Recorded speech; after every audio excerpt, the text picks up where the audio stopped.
Thank you so much for joining us. We really appreciate it. My name is Charlie Miller, and I'm here interviewing Tayo Akanni. Today's day is August 13th, 2023, and we are interviewing via Zoom. The first question I'm going to ask you is your date and place of birth. Yeah, July 13, 1982, Ibadan, Nigeria. What are the names of your parents, their occupations, and did they have a military history? Neither of my parents had a military history. My dad's name is Abraham Olufemi Akanni.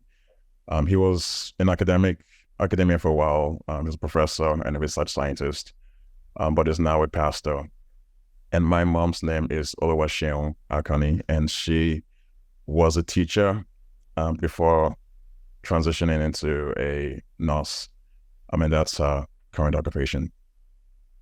And what schooling did you have before entering the military? I only had a high school degree before entering the military. And did you have any jobs? I had part-time jobs. I worked at a hotel, washing laundry, towels, bed sheets, etc. In high school. So that was it. And when did you immigrate to the United States?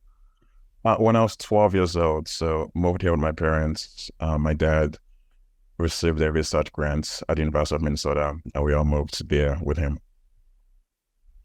And what was your family's thoughts on you joining the service, your family and friends? My family were very against it. I had to convince them to allow me. And when I joined, I was also 17 years old, so I needed their signature to join. But I was able to get them to sign by promising them that there wouldn't be any war. This was back in 1999 before 9/11, and with Bill Clinton as president. So, in my mind, I thought it was going to be a cinch to just have stateside without any overseas deployment. And where did you go to enlist, and what branch did you enter, and why? Yeah, I was in the U.S. Army, specifically the National Guards, and enlisted in 1999, like shortly after high school. There wasn't really any particular reason for joining the Army. It just happened to be. I've taken a flight class in high school, and as part of the flight class, we had a field trip to an Army base, and were able to fly in a C-130 plane.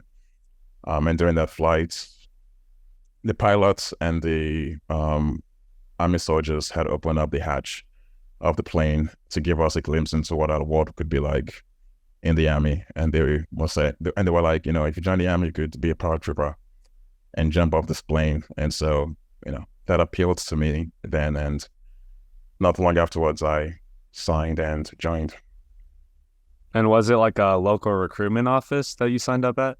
Yes, it was a local recruitment office in the Twin Cities. Nice. And what was your basic training like for you? Basic training was very challenging. I was in Fort Sill, Oklahoma, in the middle of summer, and so it was hot. It was humid. We had drill sergeants yelling at us nonstop. So that took a while to get used to. And the physical training as well. Like I hadn't been through a physical challenge like that, and so getting used to the constant yelling, the constant need to be in formation and aligned with my fellow soldiers, and looking out for the entire team and not just myself was, it took some while to get used to, but eventually I figured it out. And what were some of the basics you were learning in training?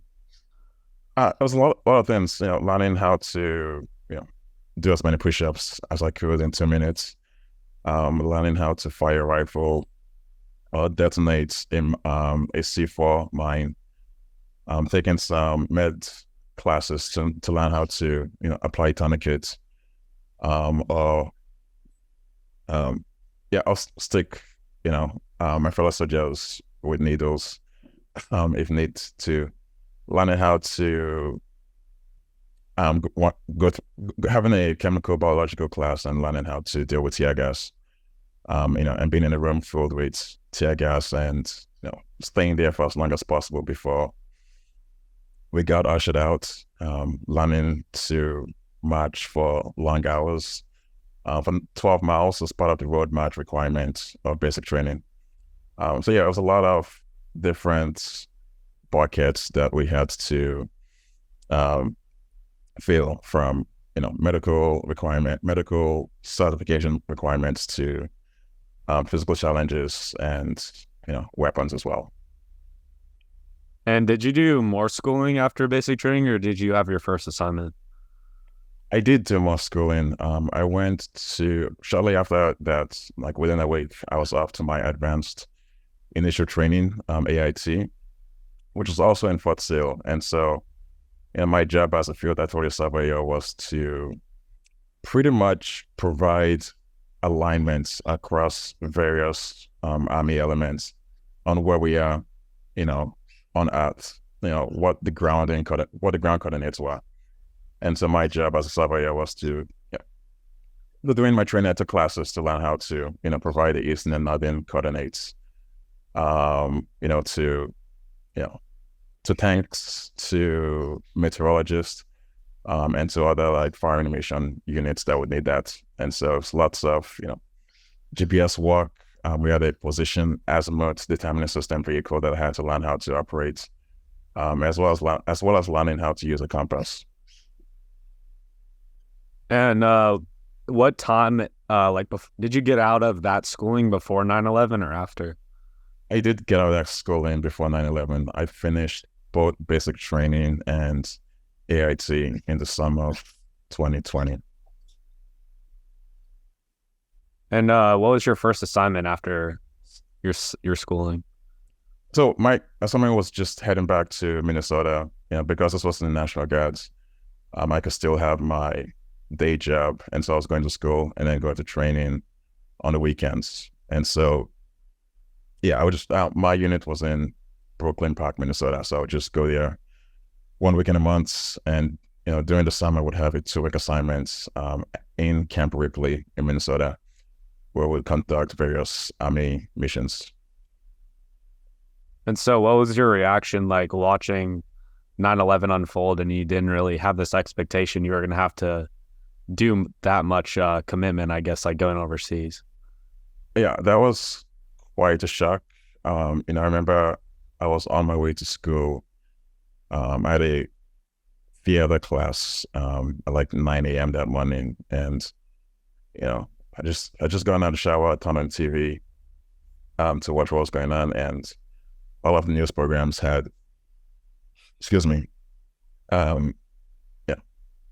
these Twin Towers being attacked. And, initially I just saw one plane, fly into one of the towers and thought, okay, that might have been a fluke. But then once the second tower flew in and, it became very evident that we were under attack, studying and worried, started like, and this was like way before cell phone, so I really wasn't texting anyone or checking the news elsewhere. It was just being glued to the TV. And then at some point went to class. And, we went through like the first half hour of the class before we got word from the school administration that class was going to be dismissed for that day. And then it hit me that, okay, like things were going to change. And, the way we've lived in the past wasn't going to be the same as the way we live in the future.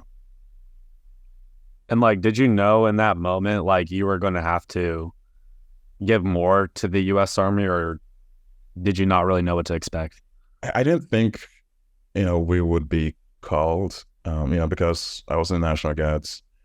I thought, the regular Army would be called first and would be the last folks to be called, given that we had enough, soldiers, Marines, and Navy, airmen, and women to, go into Afghanistan at the time. But, it wasn't until a year later that I got word that I was, my number had been called upon. And that's when it really hit me, and things changed. And like, what did you like know about Afghanistan before like having to go over there? Like, what were you briefed on? So I I knew very little about Afghanistan, and I wasn't deployed to Afghanistan. I was deployed to Iraq, and so it wasn't until uh, late 2023 that I got word that like, oh, we need more folks to go to Iraq, and then started my best to like read more about it, but you know, given how limited information there was on the internet at that time, there was very little I could do. And most of my time was just trying to like spend time with family and friends to make the best of my time before having to be gone for at least a year. So, what was your like job in Iraq? Like, what was your day-to-day activities like? It was a smorgasbord of activities. So my, you know, as a field activity surveyor, my job is usually completed within at the onset of any army mission or war battle. Because my job is to go in there, figure out what points we are, and then the rest of the army teams and squads use that information to conduct their missions. And so, initially my job was to, help with the establishment of a number of forward operating bases that we were using. And after a while, we ran out of missions to do because, there were only so many bases that we had. And so my job evolved to taking on whatever missions or needs that came up. And they ranged the gamut from like working on construction and helping with the development or the repairs of the airbase in Balad, Iraq, to running convoy missions and helping to transport equipment and people from one base camp to the other base camp. And I was the sergeant and of my vehicle during those missions. It also, one of my favorite jobs was just manning the internet cafe and just checking soldiers in as they came to use internet, and using that time to also catch up with my family and friends, and send out email newsletters and keep track of how everyone's doing and letting them know that I was okay. And we've like talked to a lot of people who've like who've gone to the Middle East and their bases were kind of in like high combat areas. Was that the same for you? Like, was your base ever under attack, or did you feel pretty safe while you were on the base? So the first few months were pretty safe. Like when we first got there, everyone was like, "Oh, Balad is one of the safest bases, in theater in the country." And so, felt very good. Told all my folks back home about how safe it was. But I probably spoke a little bit too soon. I jinxed it because not too long afterwards, that base became the most attacked base in country, and because it was a sprawling Air Force base that Saddam's army had used before.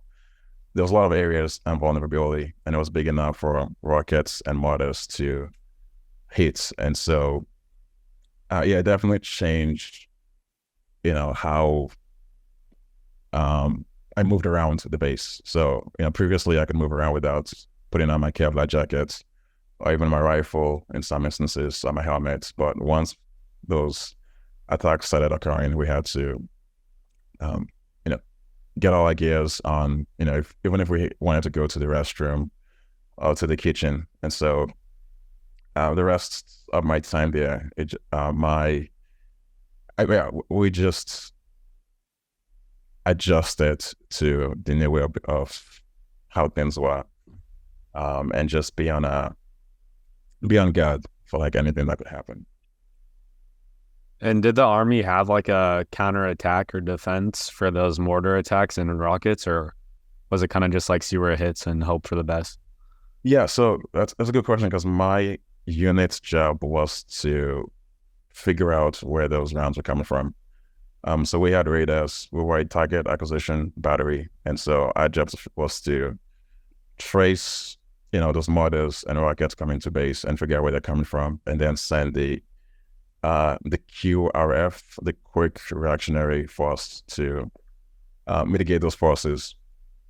But the challenges were faced were, a lot of times they would send rockets that our radars did not catch because the profile, the trajectory of those rockets would be below the capability of our radars. And so it made it difficult to figure out what the source of those rocket attacks were from, as well as, the insurgents also adjusted their tactics. Once if they shut them out and we could trace it, they moved it around so quickly that we couldn't get there enough. And so it became a cat and mouse game of trying to, avoid getting killed, and also try to mitigate those forces every chance we get. And in those first months when it was a little safer, did you ever like get to go off base and like experience Balad, or not that much? Zero. Like, we didn't get a chance to experience Balad as much, besides just driving through town and trying to move people and equipment to a different base camp. But I was lucky enough where, Balad, I believe, was the biggest base camp in Iraq. So it had everything from, movie theaters, softball fields, a huge kitchen. So while we were there, I was able to play softball, playing a softball league, with our helmets and everything on us, which made it challenging to run from one base to the other.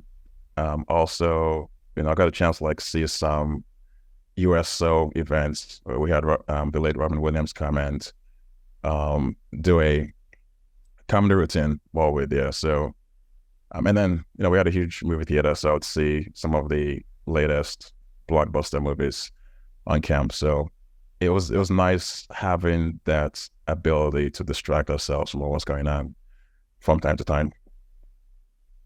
And how would you guys counteract like the heat? Because I know Iraq gets very hot. Like, it was definitely challenging. And the first few months were difficult because we all lived in tents, and those tents didn't have any, air conditioners or much less fans. So we just sweated, in our uniforms. Also, with all the, Kevlar bulletproof vests on, and helmets.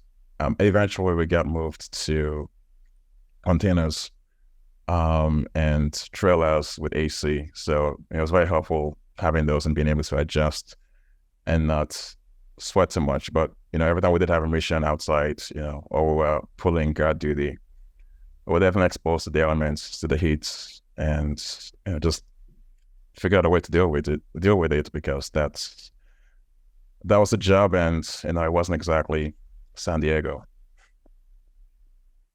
And so you said you were assigned there for a year. Did you stay the full year, or did you stay longer? Yeah, I stayed about 14 days short of a full year. So almost a year.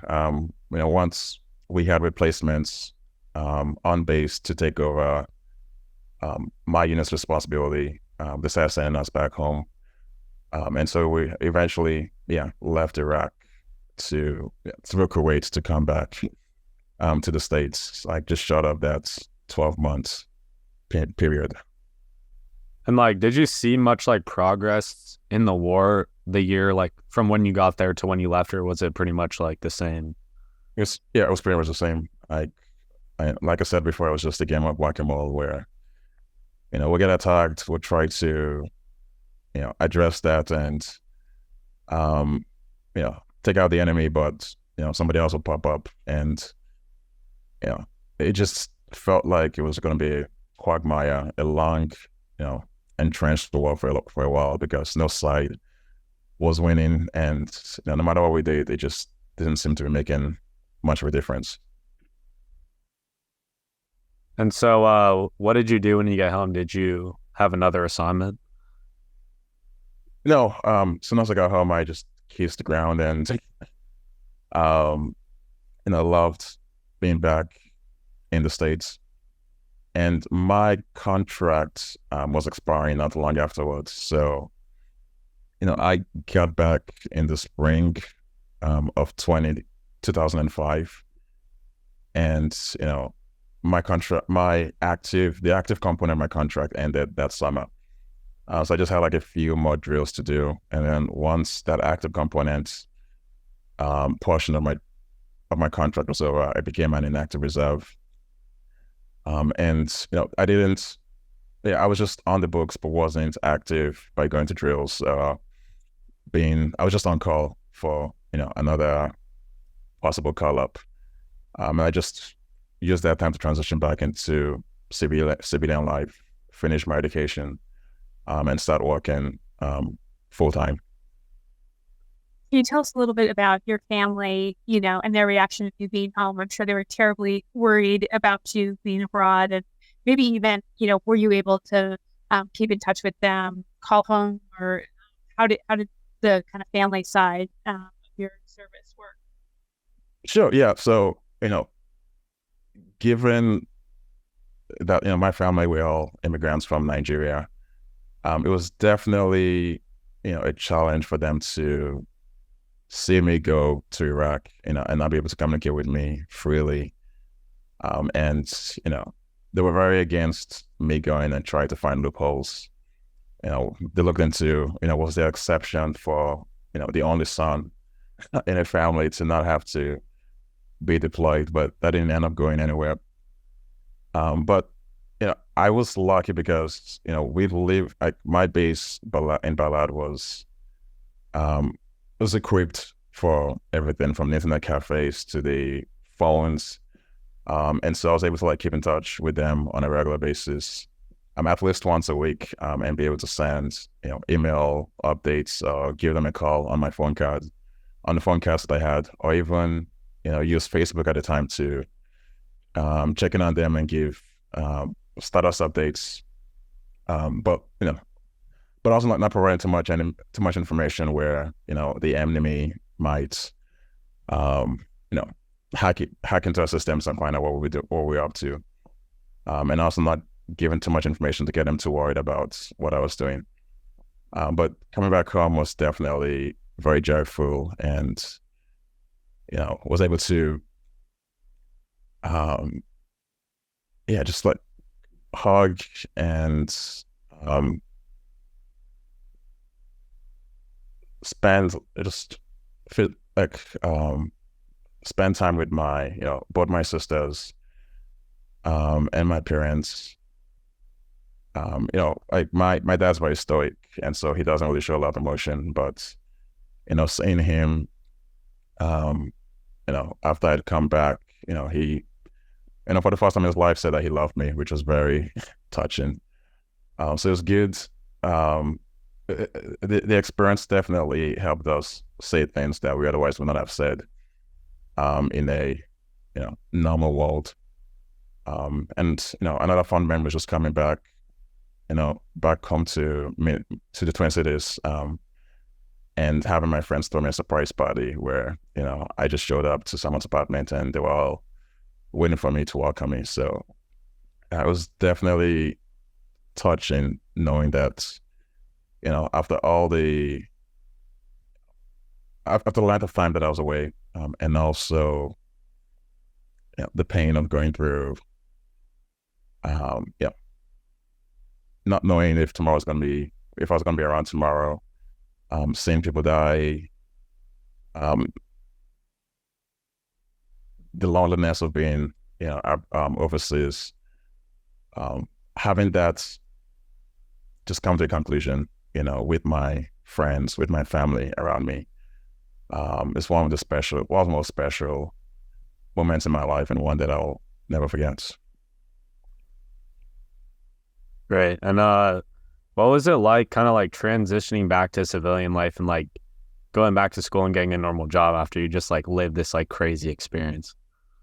Yeah, it was definitely crazy because a week after I got back, after I guess we had a staging period in Wisconsin on our way back, and next week I was back in classes, and it was a little bit surreal knowing that a few weeks ago I was in Iraq dodging bullets and mortars, but I think just being able to I just took as many credits as possible, and that sort of helped me forget and not dwell so much, on how surreal that experience was, and how much of a disconnect there was between my experiences and those of my classmates.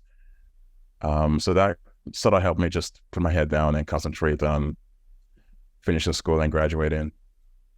But there was also, missing the adrenaline, where, for almost a year, every single day,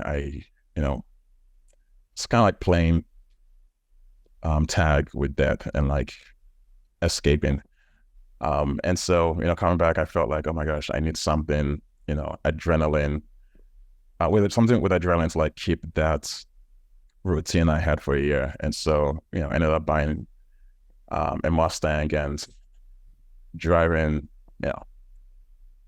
over the speed limits quite a few times. Thankfully, I was lucky and didn't get any tickets, or even like going skydiving for one of my birthdays to sort of relive that experience. But over time, I was able to get back to equilibrium and just settle to a life as a civilian, regardless of how boring it is. Great. One thing I think that's unique about this interview is obviously that you were born outside the U.S. And we actually had recently just interviewed someone who served but was born in Ecuador. And I was curious if there was any experiences that we should ask you about, maybe from working with people who maybe had never met somebody, obviously from where you're from, or, was there any curiosity on why you joined, given you had been born outside the U.S.? Is there anything there that would be worth kind of sharing? Yeah, I mean, my parents didn't have any history of military service, and it's not really a thing that's practiced much in Nigeria. So it was a shock to them, to my family, friends, to any other Nigerians I met then. But I think I joined for a number of reasons. One, like I mentioned, was just the excitement of possibly jumping out of planes and going through that field trip to that Air Force base in Minneapolis.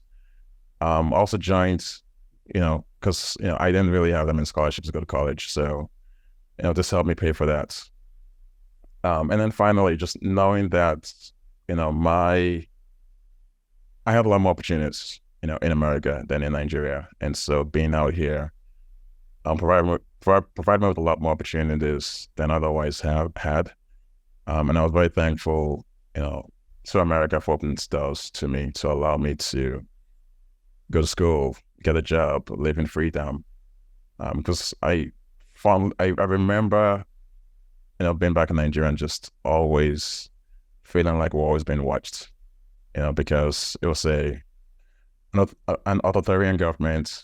We didn't have any freedom of speech, and it always felt like the government had spies within us to, eavesdrop on us and, hear what we're saying and then report us and get, people arrested. And there have been lots of political dissidents who've been arrested and killed when I was in Nigeria, and I was old enough to remember those. And so, Johnny was another reason to just pay back to some extent the country that took my family and I in years before. And are you doing anything today that's still connected to the military? Like, have you been to any VFW posts or anything like that? No, I haven't. I do catch up with some of my friends from time to time. Like, I was back in Minnesota 2 weekends ago, so I got a chance to meet up with a couple of my buddies from my deployment to Iraq. So it's always, it's always great, seeing them again and seeing how everyone's grown, and seeing how well they are. And then I also tried to, at least in one of my prior jobs, we had a an affinity group for veterans. And so I was a leader in that affinity group and, worked to mentor veterans who would recently transitioned from military to the civilian world and were trying to grow within that company. All right. Well, Mom, do you have any other questions? I don't think so. I was thinking it might be nice for us to do just the intro one more time where we say Tayo's name properly, just so, do you mind, Charlie, just doing your, Oh, yeah. just so we get it on the record the right way. But before you get started, do you have any other stories that we didn't ask you about, but you'd like to add to the record? Any special memories or, things we didn't cover? I think one of the one of the key takeaways I took from Iraq, we got word that we're going to be deployed for a year. At the onset, that seemed like it was a very long time, and it's easy to just get demotivated and unhappy, about having to be in this desert that's hot and inhumane and dangerous. But it was also amazing just how my units, those around me, used humor to get through things. And it was something else, something as simple as would make signs in Iraq saying, keep off the grass. And, there was no grass around, our front yard. There was just sand and rocks. Or putting a sign outside our CQ, our commanding quarters, saying, don't feed the animals, to the admin and the commanders in that unit. And that helped that time go by very quickly. It was just the ability to, look at the bright side of things and, look at and laugh at how surreal things were. There were definitely some times where we couldn't laugh, but for the most part, we just took a very lighthearted approach, which helped make the experience go by quicker, and helped grow the friendships we had amongst ourselves. That's a really nice surprise. I wasn't expecting that you would find maybe a sense of humor in such a serious situation. Yeah, I think I was just lucky to have such a very chill group, which could be an oxymoron when you talk about soldiers, but we're just very lucky to have a group that wasn't afraid to take a lightheaded approach to some things. And it kicked off right from the beginning because we were deployed to Iraq, but we had 3 months of training in Wisconsin during the middle of winter. And so for those 3 months, we're just making fun about how, the snow, it's not really it's not really the best environment to prepare for the deserts. We were joking about how, we're getting used to firing our rifles with gloves on, which is going to come in very handy, in Iraq. So for that, but just, from the get-go, helpful in just, helping me get through each day, safely and with my spirits high.